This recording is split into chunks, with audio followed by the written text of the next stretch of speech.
Hey, everybody, welcome back to another episode of Monster in My Closet.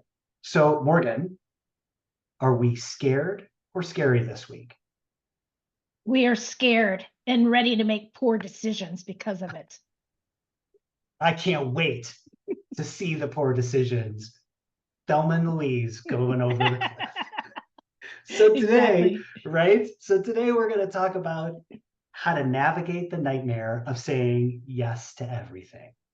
So, we're going to really focus on this notion about when to draw the line with demanding clients, and I would probably say demanding people whose presence turn your business dreams into dread. So, kind of three big things we're going to focus on. That notion of saying yes to everything, being too agreeable, really kind of understanding or recognizing when a client relationship is more harmful than beneficial. And then the last thing, as always, we're going to wrap up with some strategies for setting boundaries with demanding clients or people in general. So, uh, Morgan, what are some of the red flags that you've seen in your experience that a client relationship is becoming detrimental? um, well, one very specific example was um, we had a client once that only wanted to work with the CEO of the company. And you can imagine the challenges of trying to deliver on a client engagement and run a company at the same time. And it really kind of became deeply disruptive, and it ultimately started to impact our pipeline. So that was an example where we had to say no to that. There's some other interesting stuff that I've heard out in the universe. And I've had some experience of this myself, is that clients bullying your consultants. And oh my God, we'll dive into those anecdotes later in this episode, but I'm pretty sure I still have some PTSD left over from being on a really jacked up client site. Yeah, Yeah, yeah. Yeah, I mean, I think I have similar experiences where, you know, as a consultant, you walk into an environment and it's likely a place you'd never do business with as a customer Mhm, or you'd never work for as an mhm, employee. Those are like red flags to me. Like you probably don't want them as a client, even though they're paying you in, cold hard American cash or gold bullion or whatever it is your mhm. currency of the day is.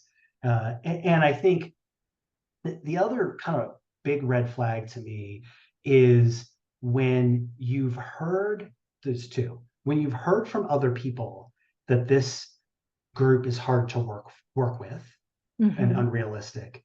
And the other is that as soon as you sign the contract with them, the way that they operate with you starts to become very different, as Yeah. in unrealistically demanding, high expectations that are Mhm. unrealistic, all Mhm. those sorts of things, because it's almost as if now that you're under contract, they've kind of gotcha, which is Well, not yeah, great.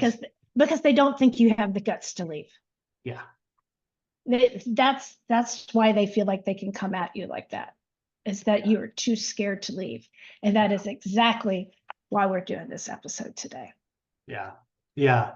And I think, that when you're starting out as a new business, Mhm. oftentimes there's a feeling like, um, and I think I said this when I was started my business, was if you pay me in American dollars, I can do it. Yeah.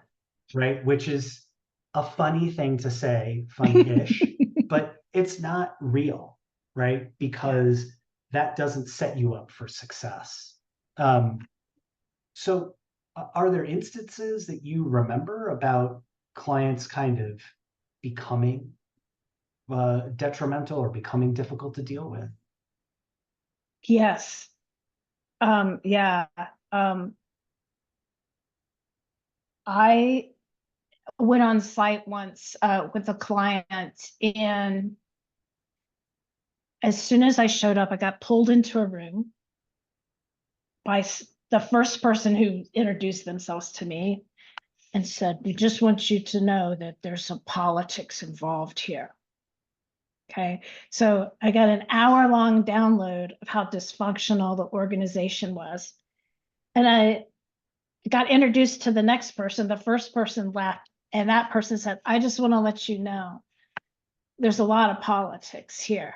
Okay, so this was the other person on the other side of the politics, right? And I'm like, okay. And they were like slamming each other and being very rude. I mean, they were, neither person was in the room at the same time, but and I'm like, okay, interesting. And so the executive sponsor came to talk to me, and he's like, "What's going on?" I was like, "Well, I have to say that, your your folks are concerned about the politics. Is that something that we need to be worried about as we navigate through this engagement?" No, no, no, no, it's all good, blah, blah. What it really turned out is he was also part of the politics problem, and it became like the Bermuda Triangle of crazy. And man, I have to tell you that it was the absolute worst. It was completely dysfunctional. And um, at the time, I called my co-founders and let them know what was going on, and I think they almost didn't believe me because it was so outrageous. It was like an episode of The Office level of craziness. It was so inappropriate on every level. And yeah, I don't even think they thought I was being serious. But the interesting thing about this same engagement is that they didn't want to pay. And so, so I was like in the middle of all this, and I'm like, "You haven't even paid me yet. So let's talk about that."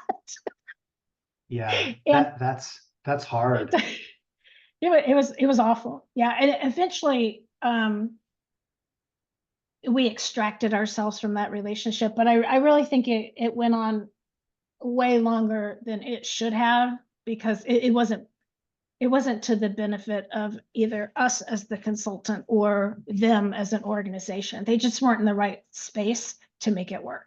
Yeah, yeah, and that's a really great example. And I mean, I think some of that is that notion of um, good fences make good neighbors. Robert Frost or somebody smart said that, or I just totally made that up. Someone will tell us, I'm sure. I'm sure they'll be like, that was actually, yeah. I hope somebody corrects me because I generally don't know what the fuck I'm saying. Just as a matter of course.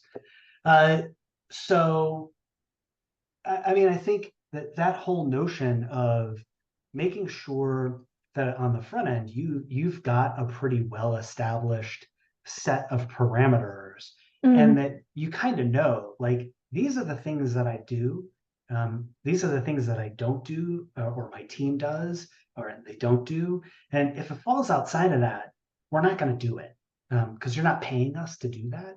And the other thing that I learned early mm. on was, get money up front. Like, Right. like, pay me something before I come in the door, so that at least if I leave, I got a little something for the crap that you put me through. So Yeah. um so saying yes, right, to everything. What are some of the things that you've seen around that whole notion of, as a consultant or as the owner of an organization or the manager of a team? What are some of the things that you've seen around saying yes to everything?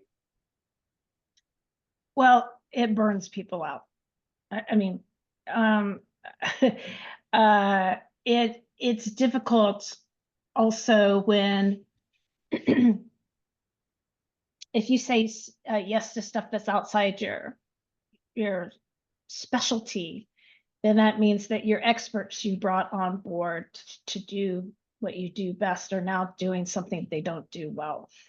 And I know we're going to be talking more about that in our very next episode, but it's just the morale part of it is it's so devastating. And I know for me personally, like when I was on that client site and I phoned home, I was scared. I mean, and I'm a tough cookie, I've been through a lot in my life, but this was just like the Twilight Zone level of weirdness. And it messed me up. And it also messed me up that I didn't get pulled from the site sooner, right? So let's say you've done this and you've put an employee in a difficult situation and they call you and say, whoa, this is not good. We need to, extract the team from this situation. You should never be in that situation, but if you are, you need to get your team out of harm's way. Don't just ask them to, suck it up. Yeah. Yeah. And so how do you train your team to handle those kind of difficult clients or difficult situations effectively? Well, I think we always deployed in teams of 2 or more. So we would never send someone to a client site by themselves. And there's all kinds of reasons to do that. And, typically the people we would pair up had very different kind of skill sets. So that if one or the other person got stuck or was having difficulty, they could coach each other, right? Hey, why don't you try this? Why don't you try this other thing? And we definitely encourage consultants to phone home if there was a problem, and if necessary, as management, we would step in and try to address it. But I think part of the strategy of this is stopping it before it even starts. And I have found that if you have an ambiguous statement of work, that your client, even a really good client, will try to see how far they can go in those gray spaces. Yeah. In a statement of work, right? I personally love negotiating. I love seeing what I can get away with. So I could love my vendor to death or my consultant to death, but I'm always going to be seeing what I can get away with because it's in my best interest to do so. Right. So I think don't leave any wiggle room in your statement of work to start with.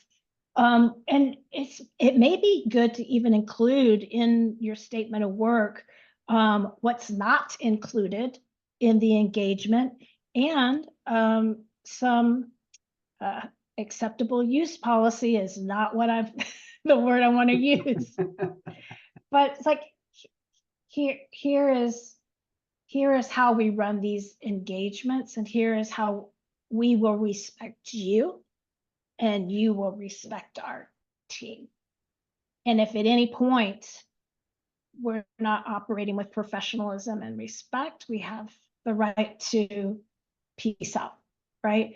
And I haven't ever seen that in a statement of work before, but I mean, obviously, it's not a thing that goes without saying because we haven't been saying it and bad things have been happening. And so, put it in there. It's like, hey, we expect to be operating with professionalism and respect. And that's from both sides.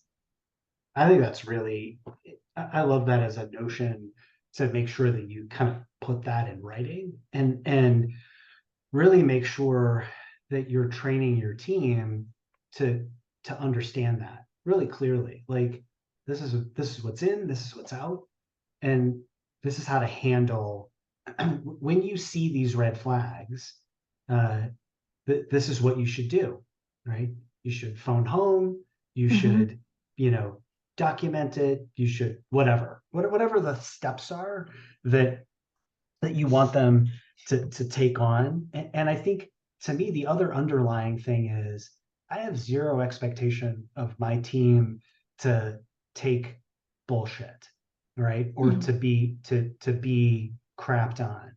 Like Yeah. that's not my expectation. People have to treat you with respect. And so don't, you know, uh, don't fly off the handle, but don't feel like you need to take things either. So when you see those signs, let's get on the phone. Let's talk about how we can manage this together. Or if I need to, or you need to, or somebody needs to step in to kind of mediate or mitigate that Mm. situation. But I love the notion of like really just making sure that they kind of understand clearly what the rules of engagement are with the client, and that the client understands what the rules of engagement is with that individual, or those individuals. Mhm. Um, so I think that's a really powerful thing to make sure that you're establishing.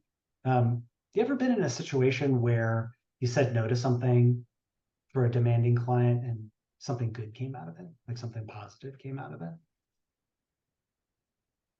Um, I mean, almost every time I've said no, something good has come out of it. Because I I know that sounds like a total smart ass, but I don't say no just to say no to my clients.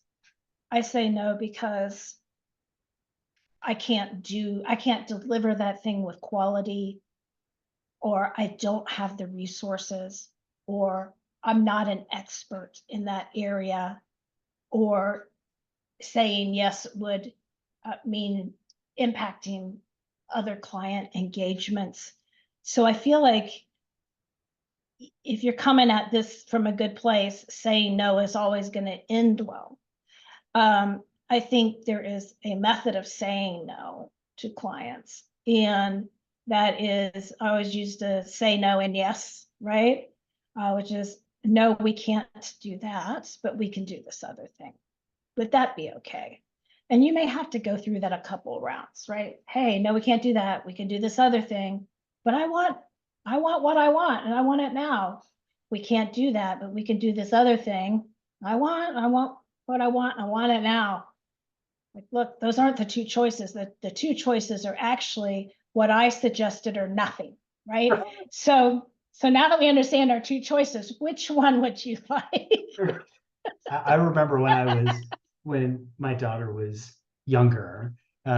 So right, just in case anybody's curious, Morgan and I both have adult daughters, and I would always have this. She would ask me a question when she was younger, and I would say, "Your options are no or no," and and she hated that because it's a shitty thing to say as a parent. But I think what I think the message here is that it's not when you're talking to a client or a stakeholder in your organization, you have to come at them with honesty that that's not a possibility. However, we could do something else. Let's talk about what's possible, Mhm. Yeah. right? And you could actually come up with a solution that's better than what they wanted, uh, and your team can actually accomplish it in the time and the budget and with the skills that they have. And so I think that it's just really really critical to make sure that you're not saying yes to everything, and but that when you do say no, there's an alternative path, uh, Yeah. that you can work on together. Yeah. So some people aren't good at saying no, right? So I'd like to give some folks some tools. Yeah, Um, good school. and that tool is artificial intelligence. I'm not gonna lie. Like AI has changed the way I've have difficult conversations, Hmm. because typically if I need to have a difficult conversation, I am bringing all of my emotions with me, right? You screwed me over, and how dare you, and I'm exhausted, and I hate you, and like all of those things, and then they're coming at you with one more thing, whatever that thing may be. And it's so easy now to just, describe to something like a chat GPT, the situation you're in. You don't have to put any confidential information in there. Just say, hey, I'm working with a client. Here's the situation. You can even tell the AI you're frustrated. That's okay. That's not going to come into the output. It's like, here's the outcome I need to get to with my communication. And it will write you a professional response to the situation. So there's that. So if you do need to do an email response, you can do a very professional email response. But if you have a critical ask or a high level of contention in a relationship, I would say you need to do the thing you're most uncomfortable with, which is probably take that output. And instead of sending it in an email, picking up the phone and talking to them and using that output as your talking points, right? I think 99% of the time, conflict resolution is going to go smoother and faster if you're looking someone in the eye and trying to work through a problem. Yeah. Email, there's so much opportunity for misunderstandings when you're zooming through emails and things like that. Yeah, those are great tools, and I think it's so important to give yourself as many options as possible. And the only other one that I'll add to that is sometimes you don't like when you want to say no, you don't have to say no. You can say you can give them an alternative instead. There was a guy that I worked with in the UK. His name was Simon, and my wife and I went to the UK, and Cherie gave him some Altoids, and she said, "Do you like those?" And he said, "I really like Cadbury," and uh, those are nice, but I much prefer Cadbury's. And so essentially, what he was saying is, I don't like these, and I don't want any more of them, but thank you.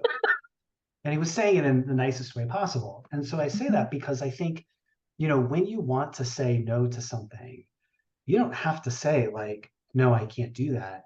You can say, well, we could do that, but let's talk about an alternative together to figure out like what we could do, what we could do now with the resources that we have. So, um, so let's talk a little bit about right. What are some of the reasons, as we're wrapping up here? What are some of the reasons that you'd want to fire your client? Anything that you feel like are the red lines here? Non-payment is one. I've actually seen people, and I'm not judging. I'm really not. But it's like, hey, this client hasn't paid me, and they want me to do another engagement, and I want that engagement. So I bet if I do this other engagement, then they're going to pay me. So now you're 2 engagements deep and you still haven't been paid. Don't do that. It never works out. So non-payment, unreasonable requests, a misalignment between your corporate values and theirs, or the way they're engaging with you, bullying, harassment, etc. If they're, before you even engage, if they're asking for things that are outside your area of expertise, or the deadline is too tight, just say, hey, I would love to do that for you, but I can't. Like, it's outside my area of expertise. The deadline is too tight. And what I've found, again, is a tool for people is, if something's outside your expertise or the deadline is too tight, and you know someone you can refer to that client that is able to deliver on that, refer the client to someone else. And you may think, oh, I don't want them taking my business. it generally doesn't work that way. They will have so much respect for you for being open and honest that I can't deliver to you at the quality I want, or I don't have that skill on board. They're going to be, thank you for being honest with me. I really appreciate that, and have them reach out to that other partner or vendor or whoever, and maybe do an introduction for them. Yeah. Yeah. Yeah. Yeah. That's a great tactic. And I think those are great reasons to fire that client. And I mean, I think the other strategy that you kind of outlined really, really well, I think there's two big ones, right? Make sure you have a clear statement of work, and Yes. that you're really locked in to that statement of work. I mean, I know there was a time in the yesteryear when it's like my handshake is my bond. Like that's not realistic. Let's be honest, right? John Wayne died a century ago. Like that's over. So Yep. make sure you have a good statement of work.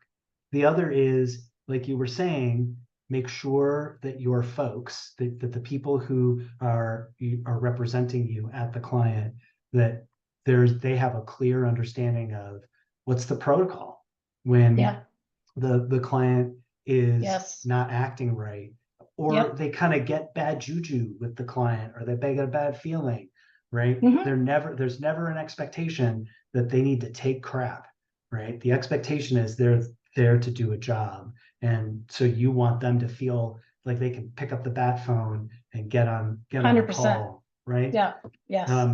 So I think very, very important. And I think the last thing that I would say is that you should never feel like you're beholden to that client. That there's always going to be another one. And so if you have to fire that client, that opens the door for more and better opportunity. I think that's Yes. something I learned early on in my consulting days, was that when you're doing something that you don't really want to do, actually what that is preventing you from is doing the things that you want to do that are actually going to make you more money.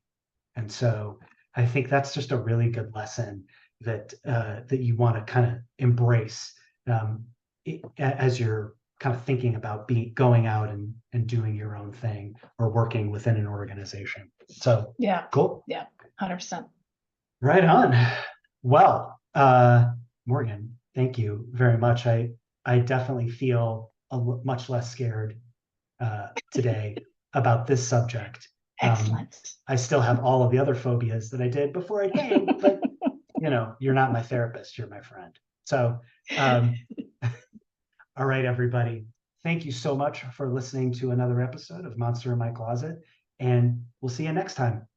Bye.